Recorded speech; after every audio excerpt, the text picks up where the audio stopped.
Hello friends, welcome to the Chitra Science Hub. Today we will discuss about structure of hemicellulose. Hemicellulose जो है cellulose के बाद दूसरा सबसे अबेंडेंट ऑर्गेनिक कंपाउंड है। हेमीसेलुलोज कहाँ पाया जाता है? ये प्लांट सेल वॉल में पाया जाता है। इसका रोल क्या है? सेलुलोज और लिग्निन के साथ मिलकर ये सेल वॉल को स्ट्रेंथ देता है। ये हाइड्रोफिलिक होता है, पानी एल्काली में भी सॉल्युबल होता है और एसिड से इजीली हाइड्रोलाइज हो जाता है। हेमीसेलुलोज जो है कुछ लीनियर फॉर्म में पाया जाता है और कुछ जो है हाईली ब्रांच्ड होता है। हेमीसेलुलोज जो है छोटा पॉलीमर है और इसमें डिग्री ऑफ पॉलीमराइजेशन जो है 50 to 300 यूनिट्स है, यानी कि एक पॉलीमर के अंदर 50 से लेके 300 यूनिट के बीच की रेंज ही होती है। जैसे 50 यूनिट्स हो गई, 100 हो गई, 200 यूनिट्स हो गई। जबकि सेलुलोज जो है उसके अंदर ज़्यादा सब यूनिट पाई जाती हैं। अब उसके जो डिग्री ऑफ पॉलीमराइजेशन है वो 10,000 है, यानी कि एक पॉलीमर के अंदर इतनी यूनिट्स पाई जाएंगी। अब देखते हैं स्ट्रक्चर हेमीसेलुलोज किस किस का बना हुआ है। ये हिट्रोपॉलीमर है। हिट्रोपॉलीमर का मतलब कई सारी सब यूनिट से मिलके बनता है। इसके अंदर जो शुगर्स पाई जाती हैं वो कार्बन 5 कार्बन शुगर पाई जाती हैं और 6 कार्बन शुगर। 5 कार्बन शुगर में मोस्टली जाइलोज और एराबिनोज पाई जाती है और 6 कार्बन शुगर में ग्लूकोज, गैलेक्टोज और मैनोज पाई जाती है। हेमीसेलुलोज को हम 3 जनरल क्लास में डिवाइड करते हैं इस बेसिस पर कि जो उनकी बैकबोन है उसमें शुगर कौन सी है, मेन शुगर कौन सी है। तो जाइलान, मेनान और जाइलोग्लाइकान 3 जनरल क्लास में हम हेमीसेलुलोज को बांटते हैं इस बेसिस पर कि उनकी जो शुगर बैकबोन है उसमें मेन शुगर कौन सी है। इनकी जो मेन बैकबोन शुगर है उसमें जो लिंकेज पाई जाती है वो मोस्टली बीटा 1,4 ग्लाइकोसिडिक लिंकेज पाई जाती है, यानी कि जो शुगर्स हैं वो बीटा 1,4 लिंकेज से जुड़ी हुई होती है मेन बैकबोन में। अब देखते हैं एक एक को डिटेल में। पहले जाइलान में क्या है, जो बैकबोन है ये देखिए डायग्राम में, इसमें ये जो आपकी जाइलोज यूनिट है पेंटो शुगर, ये जाइलोज यूनिट बीटा 1,4 लिंकेज से एक दूसरे से जुड़ी हुई है। एक शुगर का कार्बन 1 और दूसरी शुगर का कार्बन 4 लिंकेज में इन्वॉल्व है, तो बीटा 1,4 लिंकेज से जुड़ के ये जाइलोज की बैकबोन बनती है। इस बैकबोन से साइड चेन अटैच्ड है। साइड चेन में एराबिनो शुगर होती है, मिथाइल ग्लूकोनिक एसिड होती है, गैलेक्टोज शुगर होती है और एसिटाइल ग्रुप होता है आपका।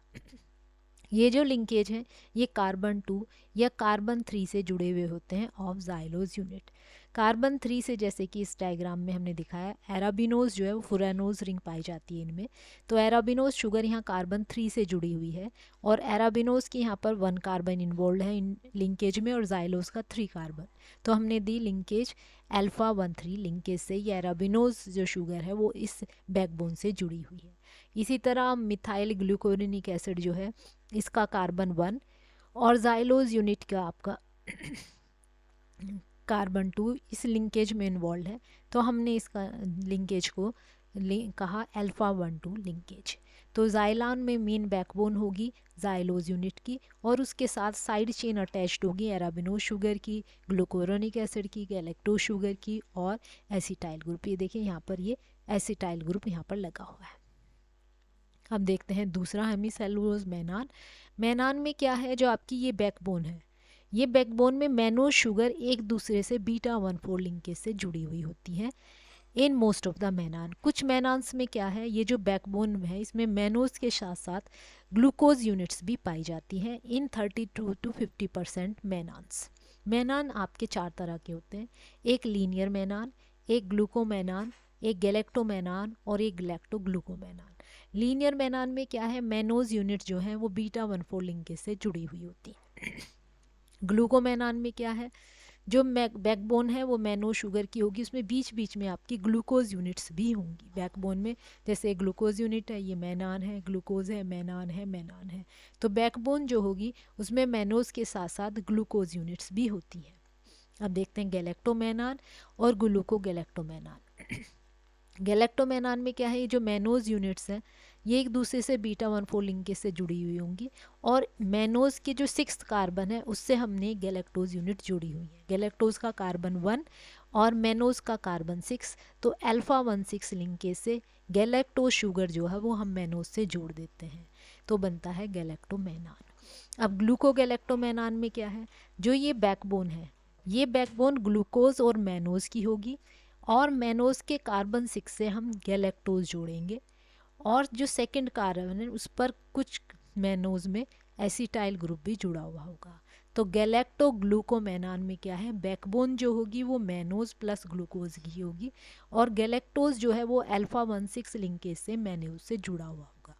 और कुछ गैलेक्टोमेनान में क्या है, सेकंड कार्बन पे एसिटाइल ग्रुप भी जुड़ा हुआ होता है। अब देखते हैं जाइलोगेलान, जाइलोग्लूकांस। जाइलोग्लूकांस में क्या है, जो बैकबोन होती है उसमें ग्लूकोज यूनिट जो है बीटा 14 लिंकेज से एक दूसरे से जुड़ी हुई होती है। अब जो आपका ग्लूकोज है इसके 6th कार्बन से हम जाइलो शुगर जोड़ देते हैं with the help of carbon 1, तो लिंकेज होती है अल्फा 16।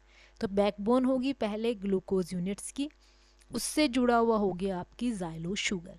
अब जो कुछ जाइलो शुगर हैं उनसे गैलेक्टोज भी जुड़ा हुआ होगा with the help of beta 12 linkage, और कुछ गैलेक्टोज जो यूनिट्स हैं उनसे फुकोसाइल यूनिट भी जुड़ी हुई होती है अल्फा 12 लिंकेज से। अब राइट हैंड साइड में डायग्राम देखिए, ये हैं आपकी ग्लूकोज यूनिट्स और ये आपकी 1,4 लिंकेज से जुड़ी हुई होती है।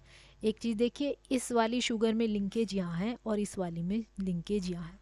सेकंड जो शुगर होती है वो 180 डिग्री पे घूमी हुई होती है।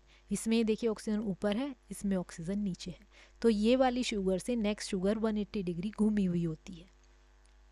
तो ये ग्लूकोज यूनिट्स जो हैं 1,4 लिंकेज से जुड़ी हुई है। ग्लूकोज यूनिट के 6th कार्बन से यहाँ पर ये जाइलोज यूनिट जुड़ी हुई है और कुछ जाइलोज यूनिट्स से के कार्बन 2 से जो है वो गैलेक्टोज यूनिट जुड़ी हुई है और गैलेक्टोज यूनिट से यहाँ पर फ्यूकोज शुगर हमने जोड़ी हुई है। ये है स्ट्रक्चर जाइलोग्लूकांस का। This is all about structure of hemicellulose. Thank you.